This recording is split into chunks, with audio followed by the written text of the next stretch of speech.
Welcome back to my channel Nikki Himi 127. అందరూ ఎలా ఉన్నారు? ఈరోజు అయితే మా ఇంట్లో ఫిష్ పులుసు.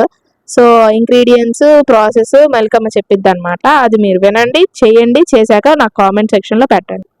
మీకు కావాల్సిన చేప ముక్కలు, తరిగి పెట్టుకున్న ఉల్లిపాయ, పచ్చిమిరపకాయ, నిమ్మకాయ సైజ్ అంత చింతపండు నానబెట్టుకోండి. అలాగే టమాటా ప్యూరీ, కొత్తిమీర, ఉల్లిపొంది అనేది ఆప్షనల్. సో ముందుగా స్టవ్ వెలిగించుకొని ఒక కళాయి పెట్టుకొని దాంట్లో నూనె వేసుకొని నూనె మరిగిన తర్వాత చక్కగా మీరు ఏదైతే కట్ చేసి పెట్టుకున్నారో ఉల్లిపాయ, పచ్చిమిరపకాయ ముక్కలు వేసుకొని బాగా వేయించుకోండి. అవి వేయించినప్పుడు కొంచెం ఉప్పు, పసుపు కూడా వేసేసేయండి.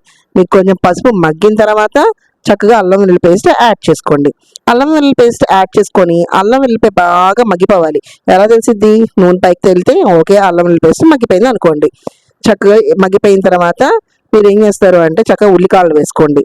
ఉల్లికాయలు వేసుకొని కొంచెం వేయించేసుకొని దాంట్లో చింతపండు పులుసు పిండుకోండి.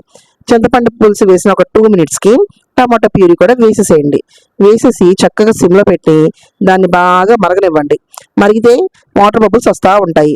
ఆ నూనె మీకు ఎప్పుడైతే కొంచెం పైకి తేలింది అనుకుంటారో చక్కగా ఒక పావు గ్లాస్ తీసుకొని నీళ్లు పోసేయండి. పోసేసిన తర్వాత ఆ వాటర్ని బాగా మరగనివ్వండి. మరిగేటప్పుడు బాగా బబుల్స్ వస్తాయి. ఆ మరిగిన తర్వాత మీరు కొంచెం కారం వేసేసుకోండి. ఆ కారాన్ని కూడా కొంచెం మీడియం సిమ్లోనే ఉంచుకొని బాగా మరిగించుకున్న తర్వాత మనకి ఏవైతే చేప ముక్కలు ఉన్నాయో వాటిని స్లోగా ఆ పులుసులో ఉంచేసుకోండి. చేప ముక్కలు వేసిన తర్వాత మీరు ఒక 20 మినిట్స్ వరకు మరిగించుకుంటూనే ఉండండి, సిమ్లోనే ఉండండి. ఒకసారి మీరు కనుక చేప ముక్కలు వేసారనుకోండి, మళ్ళీ గరిటతో మాత్రం తిప్పకండి, ఎందుకంటే చేపలు విరిగిపోయే ఛాన్సెస్ ఉంది. కానీ చేపల కూర అప్పటికప్పుడు వండుకొని తింటాం కన్నా నైట్ వండుకొని నెక్స్ట్ డే మధ్యాహ్నం పూట వేడి అన్నంలో తింటే మాత్రం భలే ఉంటుంది తెలుసా. సో ఇలా మరిగిపోయిన తర్వాత శుభ్రంగా ఒక 20 మినిట్స్ చక్కగా మనకి నూనె అంతా పైకి తేలిపోయిన తర్వాత కట్ చేసుకున్న కొత్తిమీరని శుభ్రంగా వేసేసుకోండి. వేసేసుకొని సిమ్లోనే ఉంచండి. ఉంచిన తర్వాత ఒక 2-3 మినిట్స్ తర్వాత మీరు స్టవ్ అనేది ఆఫ్ చేసేయండి.